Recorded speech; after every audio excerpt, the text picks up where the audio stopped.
वैसे एक बात है भाई, अगर मैं बोलती हूँ तो कहते बोलती है, जब मैं किसी टॉपिक पे नहीं बोलती हूँ तो कहते हैं डर गई, सांप सूख गया इसे, कहाँ भागी है। कैसे लोग हैं, मतलब कहने वालों ने सही कहावत की है कि वो जो दांत हो गए ना उसके एक ही पास से धंधे हो गए, जब खेत में से पट्टे काटे हैं पर दुनिया के दोनों पास से। सच में ये कहावत लागू होती है। कैसे होती है, आ जाओ मैं बताती हूँ। अब बहुत लोग मेरे इस वीडियो से ना खुश हुए कि मैंने कुलविंदर कौर की साइड क्यों ली है। वो जो कंगना के थप्पड़ पड़ा था उसकी। कहते हैं जी खालिस्तानियों से नैन्सी डर गई, नैन्सी खालिस्तानियों के साथ रड़ गई, नैन्सी खालिस्तानियों के साथ भाग गई। हे भगवान, ऐसी गंदी गंदी बातें मत किया करो। छोटा सा नन्हा सा दिल है मेरा जो तोड़ के रख देते हो कम वक्त। मत बोला करो आप लोग, ऐसा मत बोला करो। मैंने आपको पहले भी एक बात समझाई है कि मैं कभी भी खालिस्तान के खिलाफ नहीं हूँ। मैं उन खालिस्तानियों के खिलाफ हूँ जो हिंदुस्तान के झंडे का अपमान करते हैं, जो औरतों का अपमान करते हैं, जो अपने ही घर की औरतों पे हाथ उठाते हैं और बाहर के लोगों की बेटियों को, बीवी के बहुओं को गंदी गंदी गंदी गंदी गंदी गंदी गंदी गंदी गंदी बात करते हैं, जो खालिस्तानी होने का दावा करते हैं पर दुनिया भर से फंड इकट्ठे करके अपनी गोजी में डाल के बड़े बड़े घरों की मोड़के की किस्तें पे कर देते हैं और हम लोग मर जाते हैं सुबह शाम काम करते हैं। तो ऐसे जो डुप्लीकेट जाली खालिस्तानी, इन्होंने मैं खुदिस्तानी कहूँ तो भाई मैं तो कोई डरूं किसी खालिस्तानी से। मैं ना अपने बाप से डरूं ना मैं अपनी माँ से डरूं। मैं डरूं तो सिर्फ ऊपर वाले से डरूं और मैं इस धरती पे किससे कोई नहीं डरती। और मुझे ये टेक्स्ट मैसेज मत कीजिए कि हाँ आपको पूरी स्टोरी नहीं पता थी, आपने कंगना के बारे ऐसा क्यों बोल दिया, आपने नैन्सी जी आपको गलत बताया गया है। मुझे कोई गलत नहीं बताया गया किसी ने। इतने दिन से मैं खामोश थी ना, मैंने कुछ बोला।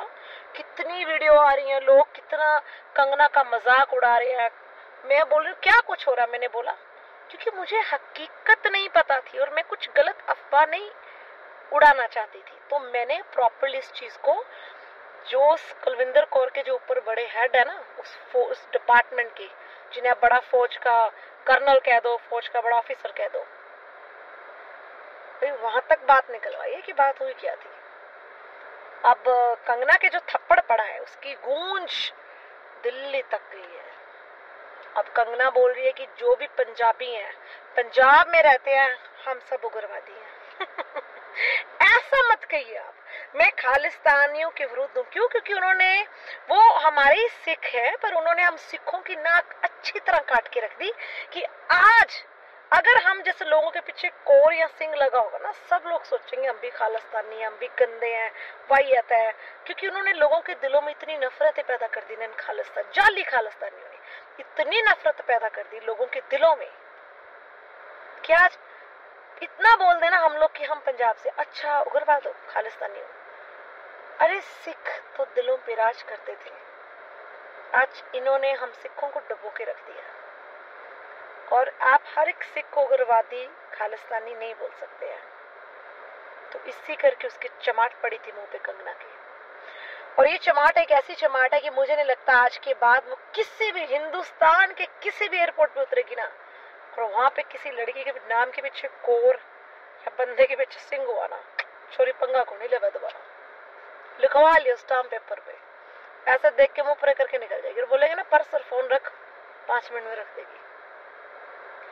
इसने कुछ नहीं करना तुम मंडी वालों का, हिमाचल वालों का। ये भी बात सुन लो मेरी एक, इसको जंपी बनाया ना, मैं देखूंगा कितना सुधार करती है हिमाचल को और क्या करती है। बंदे बदलने से इसको फुर्सत नहीं मिलती, तो आप लोगों का सुधार क्या करेगी ये, जो खुद एक साइको है, जिसका खुद एक साइकोपन का इलाज चल रहा है, तो वो दुनिया समाज में क्या अच्छा कर देगी। जिसको स्टेज पे बोलते हुए जिसकी जबान में लकवा मार जाता है, हर पंजाबी को उसको उग्रवाद लगता है, उसका बस चले, मुझे लगता है वो पंजाब को खत्म कर दे। भाई कंगना रनौत, इतनी नफरत मत कर पंजाबियों से, तभी तो एक थप्पड़ ही पड़ा है। किसी और जट के हाथ चढ़ गई ना, ऐसी घुटने घुमाएगा, याद करेगी कि पंजाबी हुए कैसे। मेरी ये सोच है कि कभी भी किसी की धर्म को आप टारगेट मत कीजिए। आप चाहे कितने बड़े इंसान हैं, कितने बड़े ओहदे पे पहुंच गए हैं, आपको बिल्कुल भी अधिकार नहीं है आप किसी के भी धर्म, चाहे कोई हिंदू धर्म का है, कोई जट सिख है, कोई मुस्लिम है, कोई क्रिश्चियन है। कभी आप लोगों ने मुझे देखा कि मैं अपनी वीडियो में किसी भी धर्म को टारगेट कर रही हूँ? कभी टारगेट किया मैंने? नहीं। क्योंकि मैं क्यों नहीं करती, मेरी वजह यह है कि मुझे सभी धर्मों से प्यार है। मैं हर एक गॉड को नमन करती हूँ, उनसे प्यार मोहब्बत करती हूँ, क्योंकि मेरे मन में एक ही बात है कि भगवान सिर्फ एक ही है, वो हम सब ने उनका रूप बांटा हुआ है। तो भाई मुझे किसी ने कोई गलत इन्फॉर्मेशन नहीं दी है, आप अपने मन से निकाल दीजिए। मैं अंदर से खोज करके पूरी इन्फॉर्मेशन बाहर लेकर आई हूँ।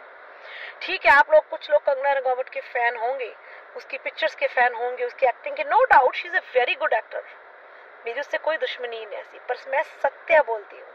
कभी ये मत सोचिए हाँ जी नैन्सी तो हमारे साइड है, नैन्सी तो खालिस्तानी की वाट लगाती है, नैन्सी खालिस्तानी पे चंगी मिट्टी पाती है। जहाँ पे खालिस्तानी भी सही होंगे ना और दूसरा बंदा उनके साथ गलत कर जाएगा, मैं तो अभी उनकी भी साइड लूंगी, क्योंकि मेरा काम है सच को सामने लाना। तो कुछ ये ब्रैम्पटन में जो अभी नगर कीर्तन हुआ, इसमें जो इन्होंने इंडिया का झंडे पे खड़े होकर खालिस्तानी ने, मतलब वो इंडिया का झंडा नहीं मैं बोलूंगी, वो उनकी माँ की सुथने हैं। मैं हमेशा बोलती हूँ कि अपनी माँ की सुथन सलवार समझते ना, पैंट, कच्चा अंडरवियर, वो खुद निकाल के उसके ऊपर खड़े होकर भंगड़ा डालते हैं। तो वो उस टाइम जिसके ऊपर नाच रहे थे ना, वो सारे समझ गए होगे आप, ठीक है। ऐसे लोगों से मैं नफरत करती हूँ। एक औरत आई, उसने ना नीचे बैठ के इंडिया के झंडे को हाथ लगाया, बोला कि प्लीज ऐसे मत कीजिए। तो उसको मैंने वो वीडियो देखी टिकटॉक पे, वो सरदार बोल रहा है ऐसे कर। ये इज्जत करते हो आप औरतों की? मतलब अपनी सिख कम्युनिटी की, बाहर की औरतों की तो ये क्या इज्जत करेंगे? ये तुच्छ चंद घर के हुए बंदे, ये अपने घर की बहू बेटियों को भी बांध के रखते हैं। मैंने एक बार नोटिस किया, सिख और मुस्लिम सबसे ज्यादा, इनके धर्म की औरतों को शोषण सबसे ज्यादा होता है, सबसे ज्यादा इनको घरों में बांध के रखा जाता है, सिर से चुन्नी नहीं उठानी। मुस्लिम लड़की को निकाब नहीं उठाना, बाहर जाना निकाब डालना। सिखों में सिर से चुन्नी लो। मतलब समझा क्या हो इन लोगों ने औरतों को? औरत तुम्हारी गुलाम है, तुम लोग जैसे औरतों को नचाओगे औरत नाचेंगी, तो वैसे ही वो गुलाम है। जैसे तुम लोग इंसान हो, तुम्हारे में दिल धड़कन है, वैसे उन औरतों में भी दिल धड़कन हो। तो इक्वल राइट है, कनाडा में इक्वल राइट है ना, पूरी सृष्टि में भी मैं बोलती हूँ कि इक्वल राइट है मर्द और औरत के। जितनी आज सिखों के घर में औरतें तंग है ना, उससे 10 गुना ज्यादा मुस्लिम के घरों में औरतें तंग है। और औरतें तंग क्यों है? क्योंकि हमारी कुछ औरतें हैं जो थप्पड़ मुक्के कसून खा के ऐसे बंदे के साथ जिंदगी व्यतीत कर लेती हैं। जब तक औरतें बगावत नहीं करेंगी ना, ऐसे लोगों को जुत्तियों से मार मार के उनको उनकी गुलामी इसके मुंह पे मारेंगी, ऐसे बंदों को छोड़ेंगे सारी जिंदगी अकेला बैठने के लिए, फिर ये देश दुनिया सब तरक्की करेंगे भाई। औरत किसी की गुलाम नहीं है। अपनी बेटियों को खूब पढ़ाइए और उनको ये बताइए कि बच्चों, बेटी तो किसी की गुलाम नहीं है, ताकि जितने ये जो बेटे वाले होते हैं ना, लड़के वाले, ये लड़की को ब्याहने का मकसद क्या होता है? हमारे घर में एक फ्री का नौकर आ गया, सुबह उठेगी, मेरे माँ बाप की सेवा करेगी, मेरी करेगी, मेरी भाई बहनों की घर की सफाई करेगी, कपड़े देगी। आज भी मर्द जब शादी करते हैं, लड़के उनके मन में यही होता है कि मेरी माँ की सेवा करने वाली है। क्यों भाई? तेरी माँ की सेवा करने के लिए बगाने बाप ने अपनी बेटी पैदा की, उस माँ ने 9 महीने अपनी बेटी को अपने कोख में रखा तेरी माँ की सेवा के लिए। भाई तारे माँ बाप है, तुम करो ना सेवा। गोरों को देखा कभी ऐसे लड़ते हुए? अगर गोरे के माँ बाप घर पे भी होंगे ना, गोरा खुद अपने माँ बाप की लुक आफ्टर करेगा, गोरी नहीं, अपनी वाइफ को बॉदर नहीं करेगा। क्यों? बोलता है कि दिस इज माई रिस्पॉन्सिबिलिटी, वो उसकी नहीं है। तो कितने अच्छे हैं उनके रिश्ते। हाँ, जो सास ससुर सच में अच्छे हैं तो बहू उनकी सेवा करती भी है। अब जो सास ससुर सारा दिन सास बैठ के घर में प्लानिंग करती है, छोरा हाथ से ना निकल जाए और छोरा कहीं भाग ना जाए, छोरा कहीं ज्यादा शॉपिंग ना छोरी को करा दे, कंट्रोल करके रहिए। कंट्रोल कंट्रोल कंट्रोल बंद कीजिए, कंट्रोल करना बंद कीजिए। मैं जो सत्य है, मैं वो सत्य सबके सामने लाती हूँ और बोलती हूँ। मुझे कोई डरा नहीं सकता, कोई बहका नहीं सकता। आगे आपकी मर्जी। आपको मेरी वीडियो नहीं अच्छी लगती, आप लोग मुझे ब्लॉक कीजिए और निकलिए। जय हिंद, जय भारत।